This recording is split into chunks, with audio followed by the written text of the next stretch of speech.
With that warm-up, may I invite the Deputy Prime Minister, Minister of Defence of Thailand to address this dialogue. Thank you, sir.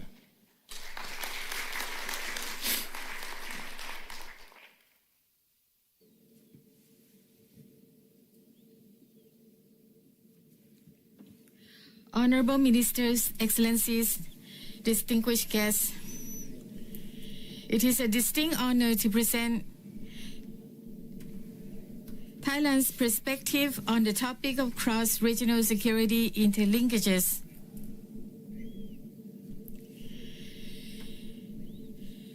Two days ago, we have listened to opinion and exchange of information, an issue that lies at the very core of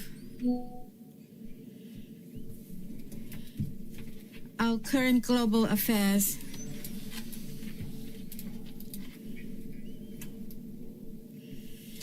As I mentioned, this lies at the very core of the 21st century global affairs, where the boundaries of geography no longer limit the reach of emerging threats. Thailand firmly believes that true security in the modern era must be founded upon cooperation rather than military rivalry, through partnership rather than polarity or unilateral approaches to security.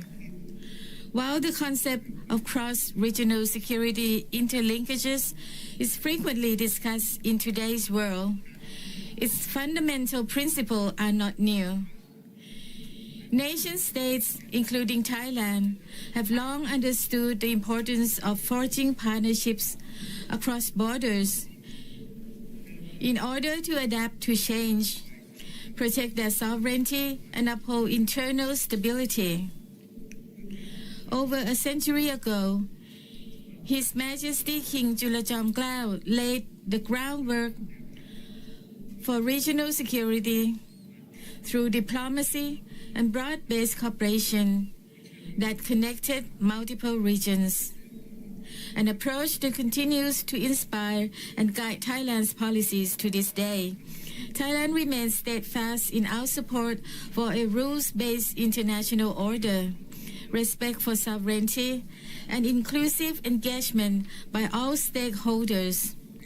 Amid the growing landscape of transboundary security challenges, including transnational crime, terrorism, and weapons of mass destruction proliferation, to emerging technologies like cyber, space, artificial intelligence, and underwater operations. No region is immune. Addressing these complexities requires tangible and continuous cross-regional collaborative efforts.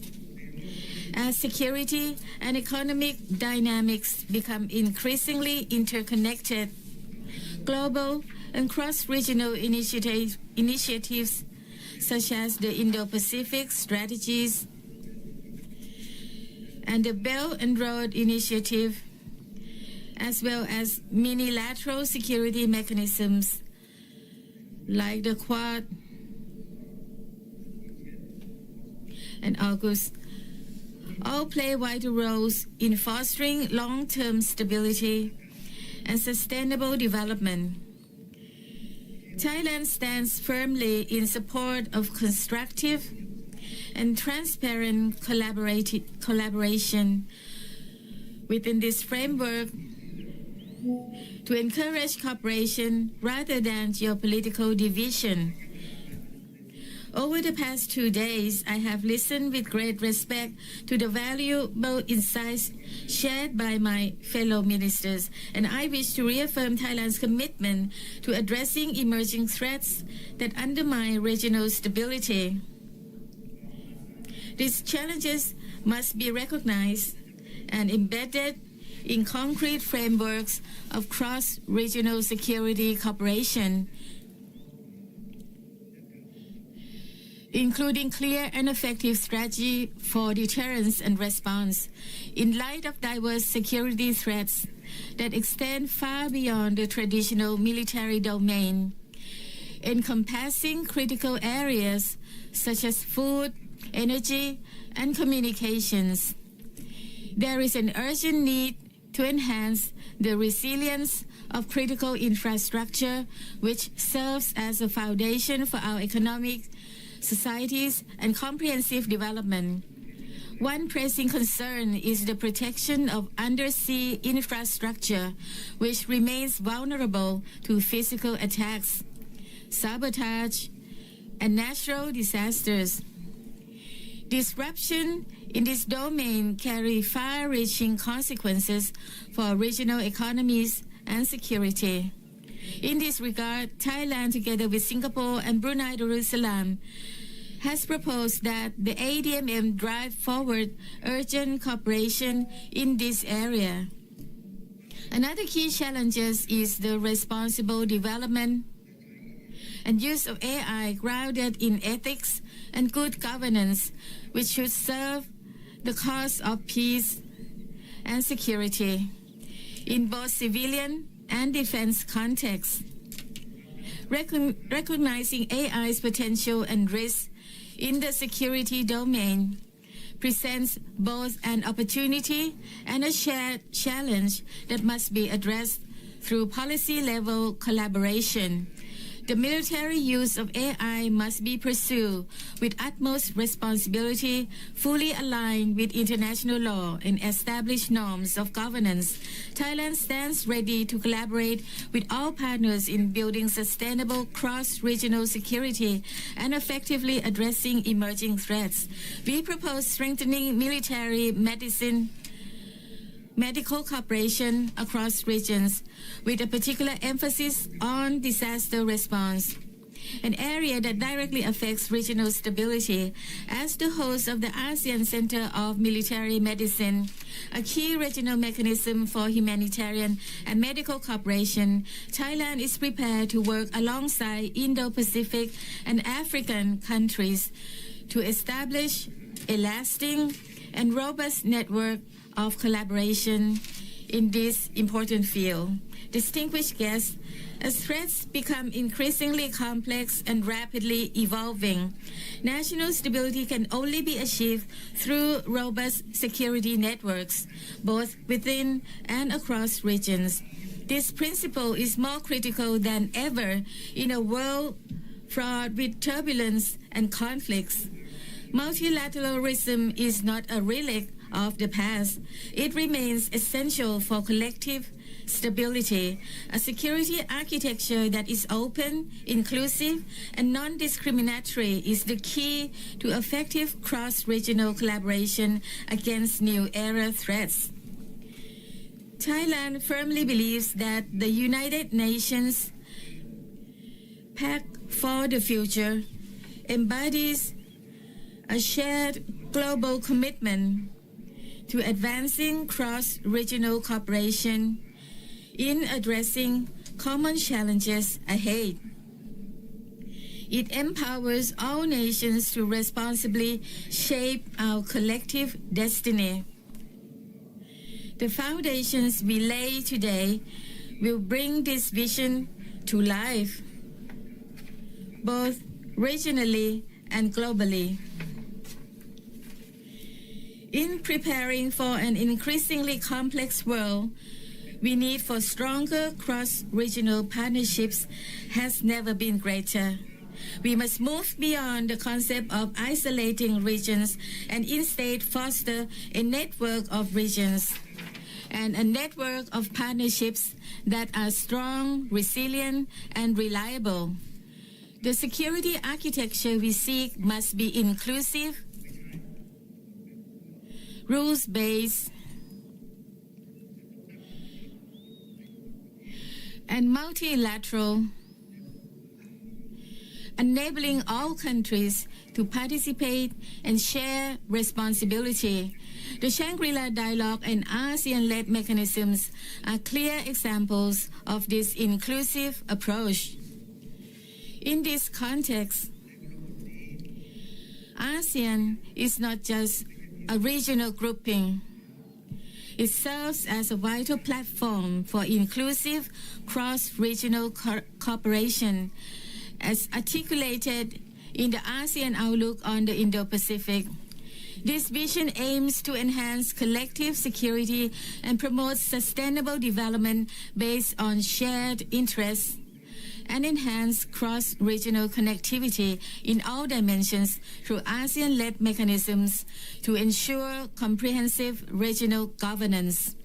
As a founding member of ASEAN, Thailand remains committed to an outward-looking policy and the principle of ASEAN centrality.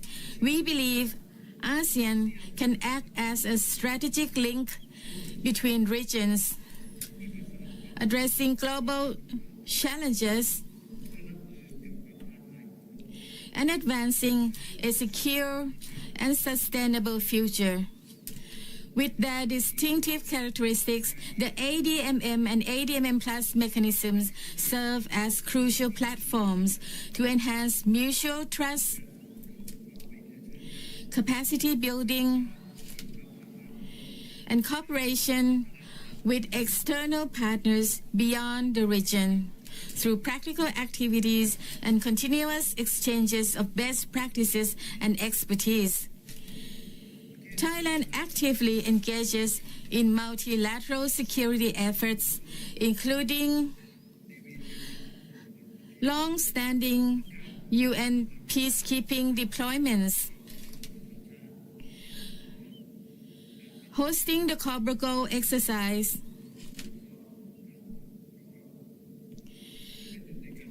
one of the world's largest multinational military drills, participating in Talisman Sabre 2025 in Australia, and the proactive role of the Royal Thai Navy in maritime security domain. Thailand's chairmanship of BIMSTEC from 2022 to 2025 seeks to bridge South and Southeast Asia, enabling BIMSTEC to realize its full potential and establishing Thailand as a gateway linking regions toward future stability. All these efforts are vital investment in our shared security and the future we shall build together.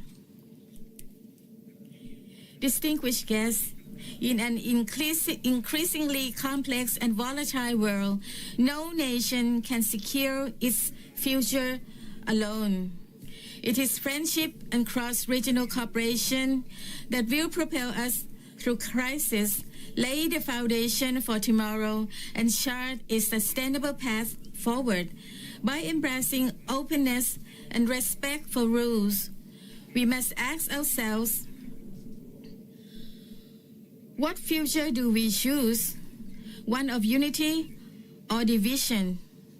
In closing, I wish to emphasize that building cross-regional security interlinkages requires joint efforts across three key dimensions. First, political connectivity through mutual trust and respect for sovereignty. Second, economic connectivity to share opportunities and foster mutual prosperity. And third, security connectivity to strengthen our collective capacity to address cross-regional threats. If we pursue these principles with genuine commitment, we will lay a solid foundation for a stable, inclusive, and sustainable region, a shared legacy we can proudly pass on to our future generations. Thank you.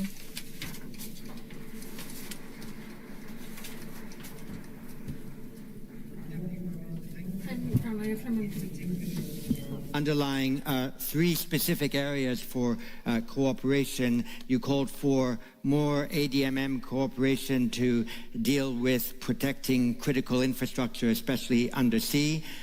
You also called for building norms to ensure responsible use of AI in the military domain, and you also called for the better coordination of disaster response and humanitarian relief, and mentioned a region that hasn't yet been mentioned in this dialogue, which is Africa. So those three contributions were very important to us, and we'll be able to discuss further shortly. Dovile, the floor is yours.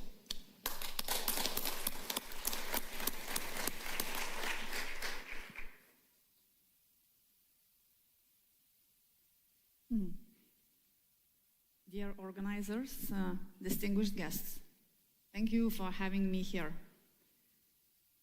I think that this format is exceptionally important because this is a format of defense ministers.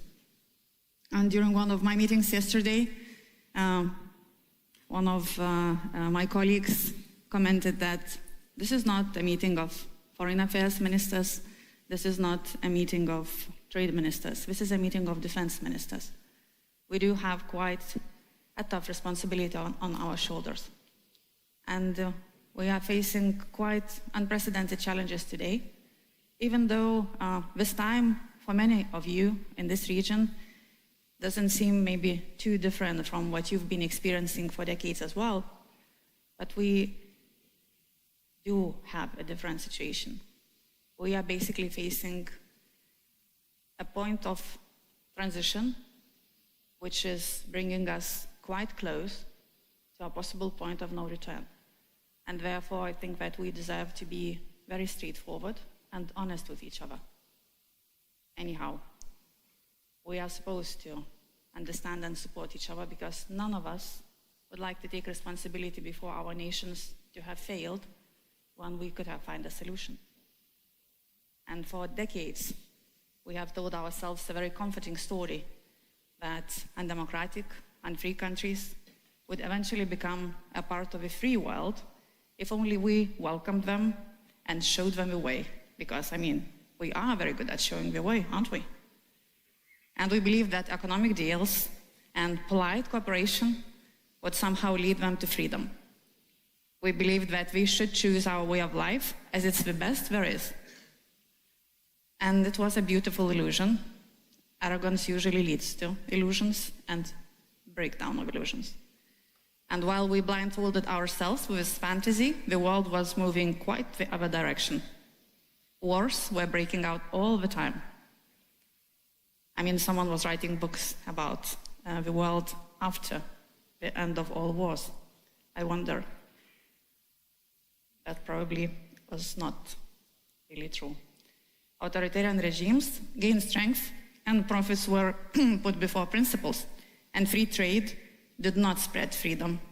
It empowered dictators, sometimes with our help. Too many free nations became hooked on cheap energy, and we do know that in Europe, definitely, and easy money from regimes that will never share our values. Now we face the hard truth that putting money over morality has brought us to a dangerous place. If money is not backed by hard principles and military muscle, then polite demeanor is taken for weakness and adherence to rules as simple stupidity. Moreover, the inability to enforce those rules upon those who keep breaking them, even in our own homes, shattered our illusions of power and enraged our societies. And that huge wave of radicalism is also our own doing, isn't it? Those we consider inferior to us, authoritarian regimes, they do not hold our standards in high esteem and are quite busy overtaking the world by actual brutal power. Invasions, hybrid warfare. One of examples is also these attacks against critical underwater infrastructure. A lot of very similar accidents, so similar to the last detail. Coercion, blackmail, and the oldest tool in the box, corruption. International rules-based order only means something if you actually do enforce the rules. And even though democracies combined possess huge military power, not only economic, but actually military power, this is not enough. It's also important that this message and that this power is seen and heard and employed when necessary. Mistakes can be based on miscalculations as well, including assuming that Europe or NATO as a whole would be too slow, or that internal challenges many of us, including US, are facing would prevent a well-coordinated, hard response to violation of our land. Misconceptions about our capabilities or our red lines are no less dangerous than lack of actual resources. I have no doubt that every honorable guest in this hall perfectly understands what's currently at stake. Therefore, we must ensure not only a rapid rise in our military capabilities, because they are not enough, but also sending a very clear message of immediate and forceful response that will be inevitable if anyone dares to violate us. And the convergence of Russia, China, Iran, and North Korea into an increasingly coordinated authoritarian axis, let's put it diplomatically, demands an equally unified response by us. We should not mix being polite with lacking strength. And in this context, United States strategic focus on Indo-Pacific is both justified and necessary.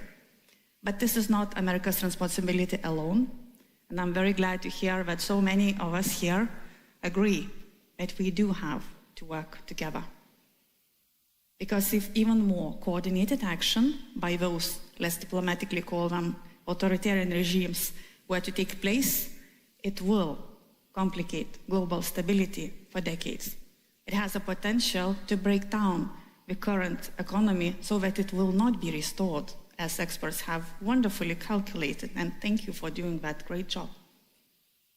And meanwhile, a safe and stable Indo-Pacific and a strong Europe can provide vital support to US in our joint effort to prevent the next war and hopefully to make an effective end to the current one in Ukraine. Let's be clear, if Russia prevails in Ukraine, it's not about Europe. It's not about one region. It will send a very clear signal also to smaller states here in Indo-Pacific that anyone can ignore their borders, that any fabricated excuse can justify invasion, well, or the usual harassment. And in such a world, if nations are left to fend for themselves, it's not going to end well. And history usually does not repeat, but certain fragments usually come back. And we cannot let this happen.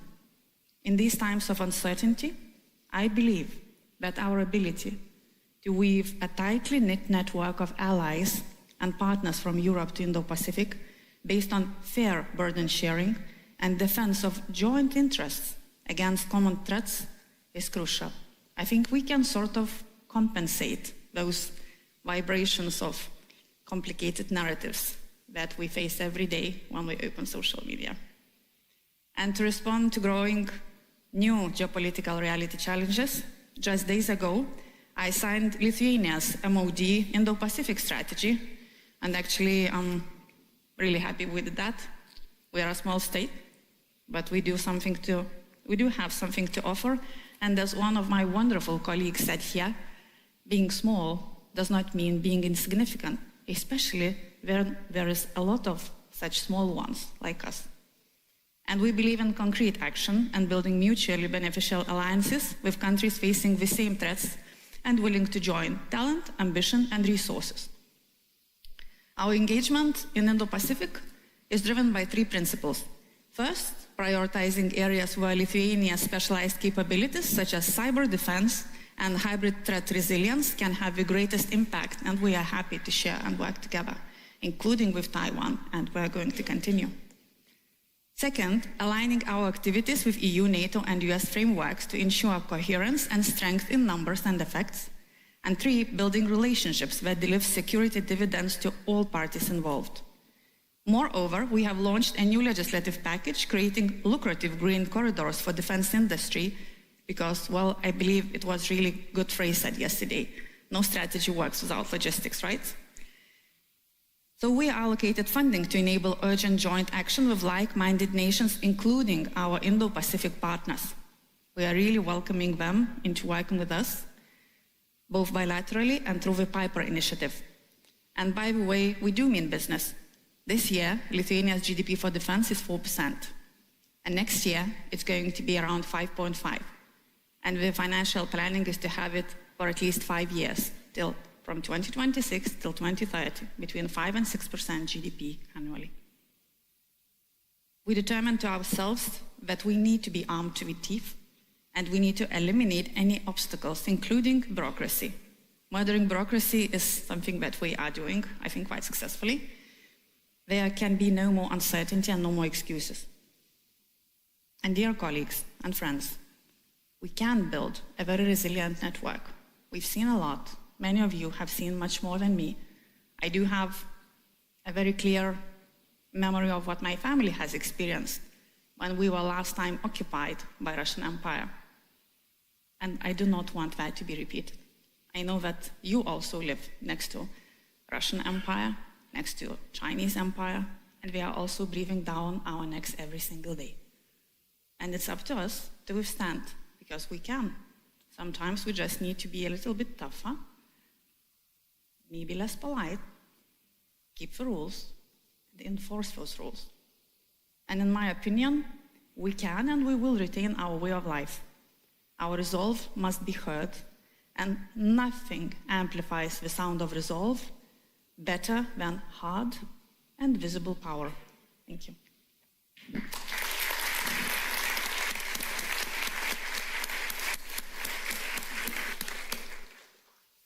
Thank you very much. I might summarize only a very small part of those remarks by confirming that I think you said that cross-regional cooperation requires, first of all, a shared understanding and then a shared strategic empathy. And for giving us your perspective from Lithuania, we're all very grateful. Ilberto, the floor is yours.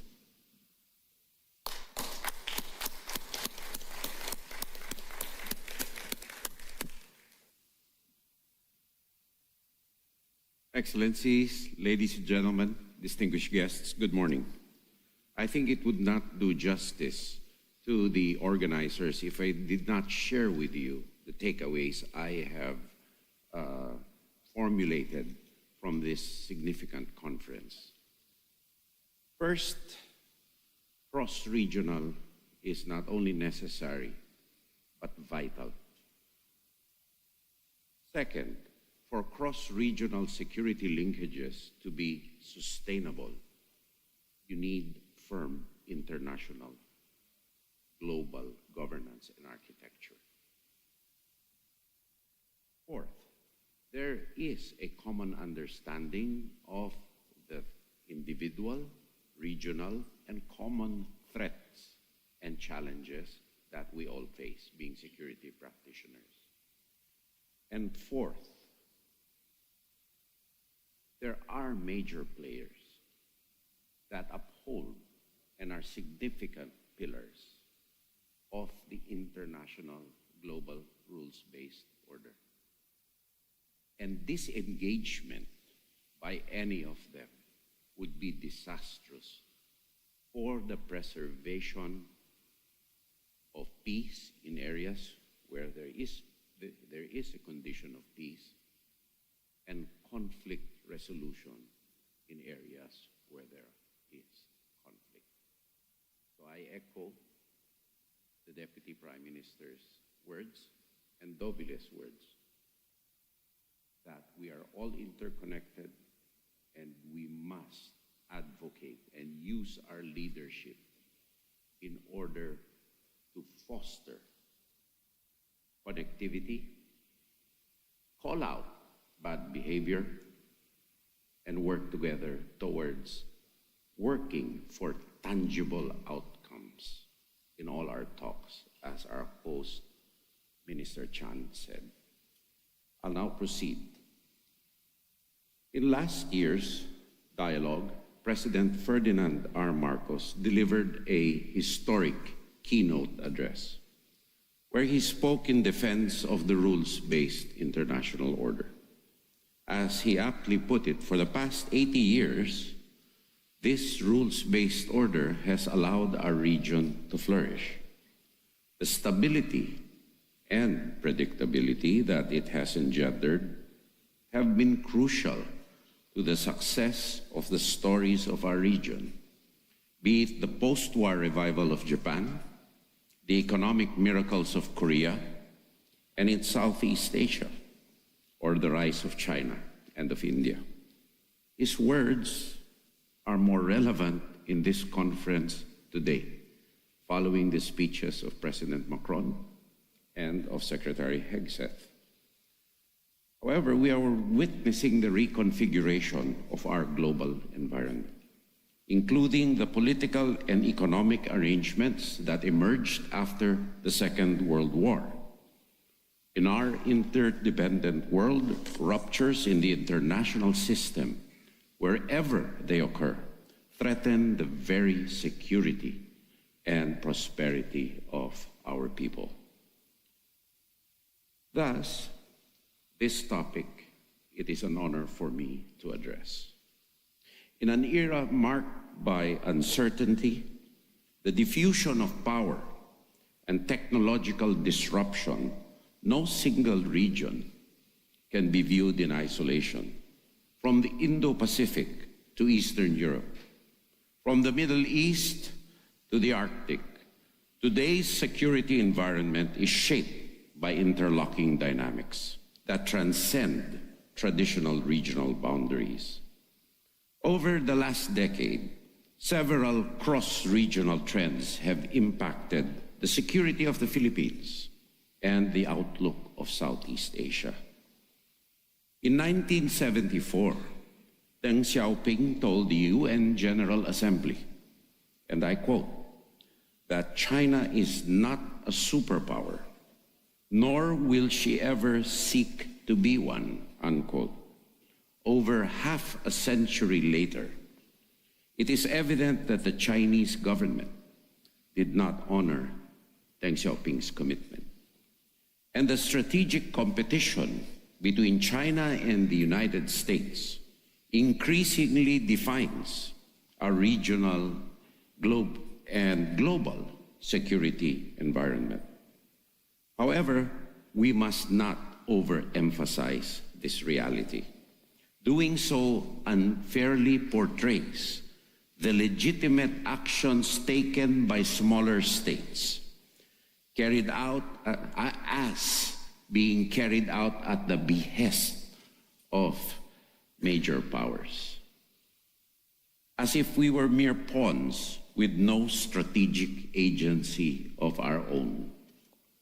In that spirit, I would like to reiterate that the Philippine position on the West Philippine Sea is not a function of Sino-American strategic rivalry. Instead, it is caused, no doubt, by the overreach of the Chinese Communist Party, of which the most glaring evidence is the 9, 10, or 11 dash line that has absolutely no basis in international law. Russia's actions in Ukraine and Israel's operation in Gaza have rippled across the commodity and energy markets of Asia. Hence, the consequences of conflicts abroad are felt at home and borne disproportionately by the most vulnerable. Increases in the cost of food affect cash-strapped families, worsening poverty and food insecurity. Spikes in fuel prices impact critical sectors such as agriculture, domestic shipping, and manufacturing. In this context, multilateral institutions have been facing unprecedented scrutiny and at times met with skepticism and frustration for their difficulties in defending international peace and security. The mechanisms and norms of the United Nations have been used to block legitimate measures aimed at preventing acts of aggression and restoring regional order. This highlights the need for a Security Council that is fit for purpose, for contemporary geopolitical realities. We have seen an evolution from rigid alliance blocks to flexible issue and needs-based groupings. The shift is exemplified by the Quad, the Security Quad, the AUKUS, as well as the European Union and its outreach to the Indo-Pacific. Such frameworks link geographically distant partners with shared strategic interests, including maritime security, cyber resilience, and the defense of the all-important supply chains.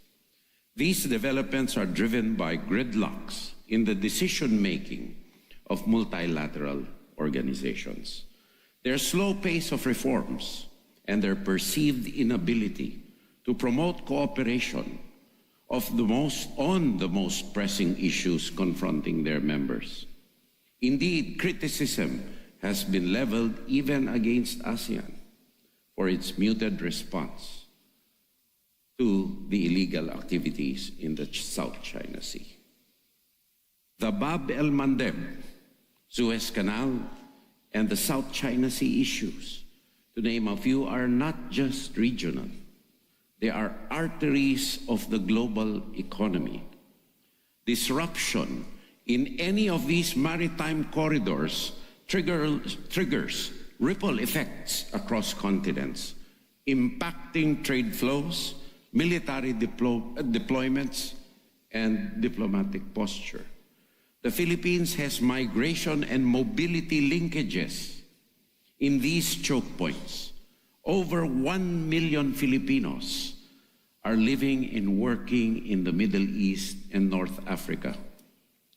Thus, instability in those regions pose risks to their lives, their safety and livelihoods. Our seafarers, in particular, are vulnerable to piracy and armed robbery at sea, be it in the Red Sea or in the Horn of Africa.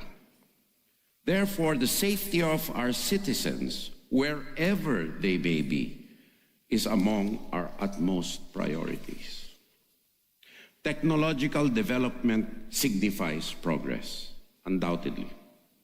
However, technologies are merely tools.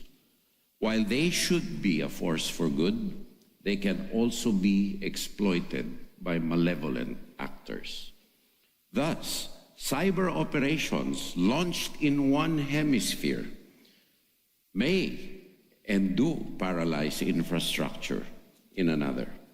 Disinformation campaigns originating in one region may shape electoral outcomes in a completely different theater.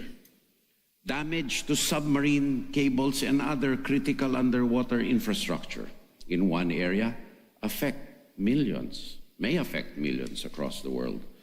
However, despite the recognized importance of these issues, response has been undoubtedly and undeniably slow. Legal and normative gaps are widening, whether in the enforcement of cyber legislation, the protection of critical underwater infrastructure, the regulation of artificial intelligence, or the issue of lethal autonomous weapons systems. The development and, yes, enforcement, more importantly, the enforcement of international legal frameworks lag behind the pace of innovation, adoption, and adaptation. Overall, these cross-regional trends feed into the reconfiguration of our geopolitical landscape, which is shaped not by lines drawn on a map, but by the flows of power, influence, technology, and information. To think regionally is no longer sufficient, but to act globally without understanding local contexts is equally dangerous. Thus, regional organizations, including ASEAN, have been struggling to align with extra-regional actors on common priorities. Coordination across different political systems and strategic cultures is increasingly difficult, with failure to gain consensus being a norm rather than an exception. This engenders concern about the unity and effectiveness and continued relevance of our multilateral institutions. In this light, I humbly propose some recommendations as a suggested collective way forward. Of course, we must enhance cross-regional security cooperation. Among the concrete measures we can take are joint strategic dialogues, such as trilateral or quadrilateral summits among regional blocs on shared security concerns. To this end, ASEAN must definitely strengthen and leverage its dialogue partnerships, including those with the European Union and the Gulf Cooperation Council. Another potential area of convergence is the development of shared legal frameworks and cooperative enforcement. This includes the promotion of international conventions and regional alignment on laws protecting critical infrastructure, such as submarine cables. Second, we must pursue reforms in the United Nations. There is a need to curtail the use of the inordinate use of the veto, as its exercise may serve to be a hindrance to the interests of smaller states, especially those besieged by larger ones, who may have the power of the veto. Beyond the veto, we support broader reforms to the Security Council, including enlarging its membership for greater representation in the UN system. For our part, we will continue advocating for constructive solutions if the Philippines is elected as a non-permanent member for the term of 2027 to 2028.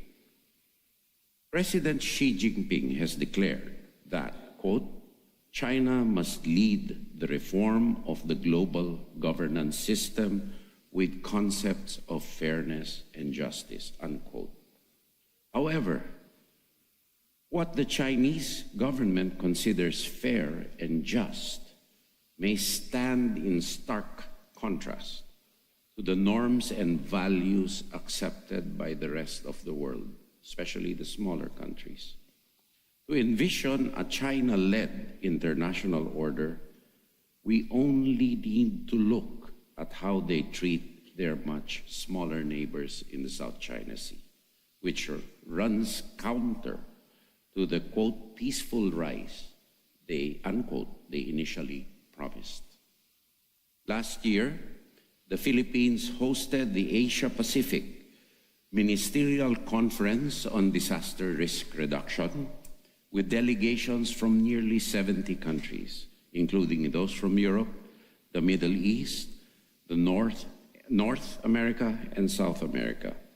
This demonstrates that in certain issues, the international community can still and do come back together to tackle challenges that respect neither borders nor boundaries.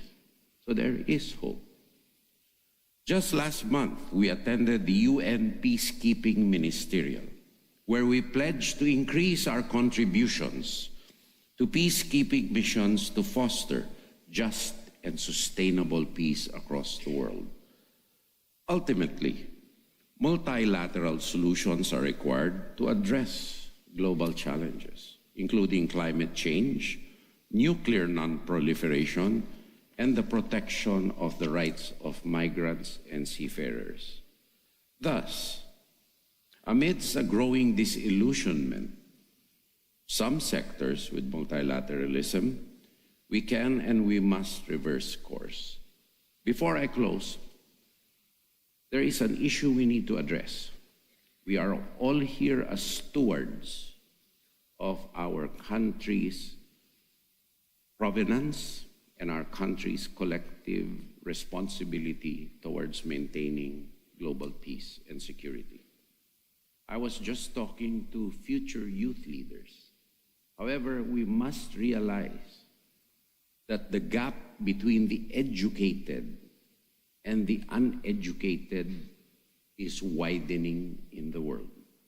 And countries need to address this gap because a populace which is unable to perceive the benefits of multilateralism, that lose the facility of critical thinking, are easy bait for one-liners, disinformation, misinformation, and propaganda, which may run counter to general peace and stability of the world. Ladies and gentlemen, we are in the midst of a global transformation. Still, we must ensure that our international system, however it evolves, remains grounded in the rule of law, the undistorted rule of law, particularly the United Nations Charter, which respects the political independence, territorial integrity, and notional sovereign equality of all states. Evidently, this system has not always functioned well.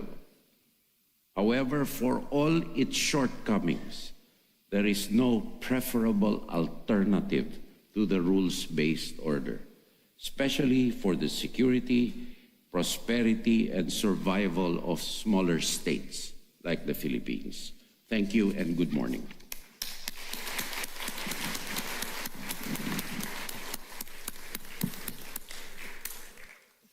Thank you for delivering the third powerful speech of this morning's plenary. I took away 3 sentences of my own by way of conclusion. 1, small power agency is not a derivative of great power rivalry. 2nd, functional frameworks are needed to link the geographically separate. And 3rd, legal and normative gaps are widening, so international law, indeed the rules-based order, needs to be modernized in order to cope with the new technologies that are interrupting our strategic life. Thank you very much. We'll now move to questions and comments from the floor. Remember the 2-stage step, the badge in, the button on.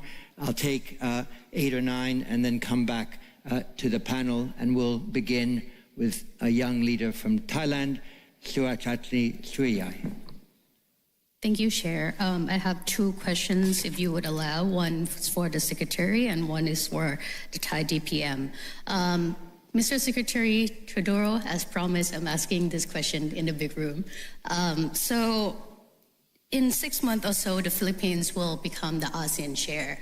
So what will be the top 3 priorities of the Philippines as the ASEAN chair? And how is the Philippines planning to reconcile the subtle but quite evident issue cleavage between the mainland Southeast Asia and the maritime Southeast Asia? For DPM Phumtham, Thailand's long-held doctrine in cultivating partnership is that we can be friends with everyone and everyone wants to be our friend. In the current polarizing geopolitical landscape and also in the middle of superpower competition, do you think that this doctrine is still working well for Thailand's economic and security prospects, given that President Xi's Southeast Asian visit last month did not include Thailand? And the most recent US presidential visit to Thailand was President Obama over a decade ago. ขอบคุณค่ะ Thank you very much. And from Japan, Ryo Aizawa. Thank you very much. So question to all of you about an adversarial cross-regional cooperation. How do you assess and deal with the growing cooperation among Russia, China, Iran, and North Korea?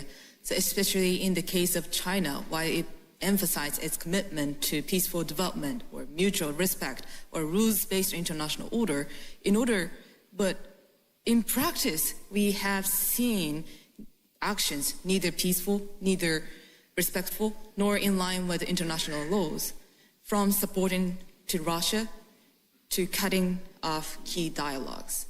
So if this type of things continues, wouldn't we have no choice but to see China as aligning with an axis that seeks to change the status quo by force. For instance, China and Russia in a regional crisis. So I'd love to hear your assessment and plans to deal with adversarial cooperation in this region. And please note that, distinguished panels, this question comes from the next generation inheriting this turbulent security environment. Thank you. Thank you very much. And another from the next generation, from Malaysia, Fikri Rahman. Thank you, Chair. This is to Thai's Deputy Prime Minister regarding Myanmar. I think Thai is a very important country to Myanmar. And Myanmar has been a conflict for transnational crime and so many other important issues, right? And I think Thai and China has worked together on the crackdown for the transnational crime. And we have numbers of special envoy from ASEAN, EU, UN, and Japan. So are Thailand exploring a more robust cooperation with countries like China and India on Myanmar and to complement ASEAN 5-point consensus? Thank you. Thank you very much. And from China, Chi Zhang. Thank you, Dr. Chipman. My question is for Defense Minister of the Philippines. Recently, the US Secretary of State Marco Rubio said that the Russian-Ukraine war is a proxy war between nuclear powers and needs to be ended. And meanwhile, the United States is selling more arms to this region and setting up more military bases in the Philippines. So, if the proxy war in Europe needs to be ended, are you concerned that a proxy war in Asia might be launched? Thank you. And also from China, Da Pengqi.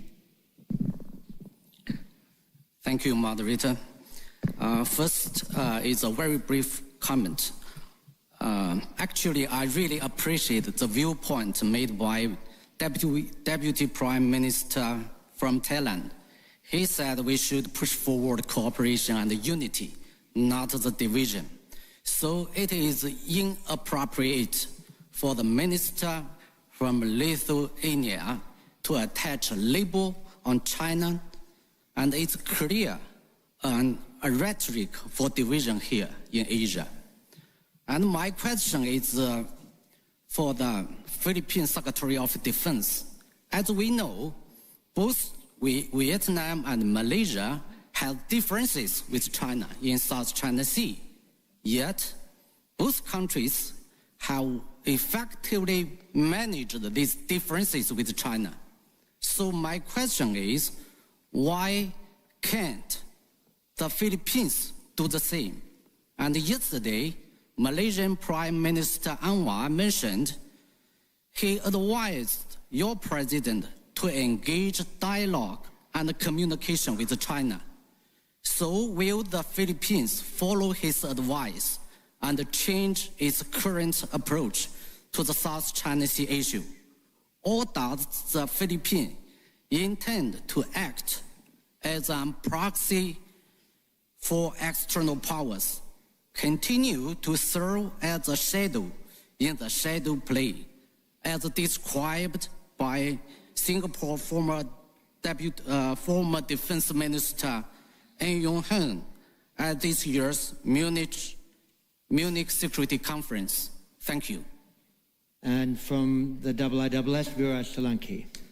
Thank you, John. My question is for the Philippine Secretary of National Defense. You talked of the growing number of flexible and issue and needs-based groupings. And in March of this year, the Philippines Armed Forces Chief called for an expansion of the Squad Minilateral Group of the Philippines, US, Japan, and Australia to include India and South Korea. Does the Philippines still have an aim to expand this group to include these two countries or other countries across the Indo-Pacific region? And how do you see the objectives of this minilateral group expanding over time? Thank you. And from Myanmar, Sumon Sant. Thank you very much. My question is to DPM Thailand.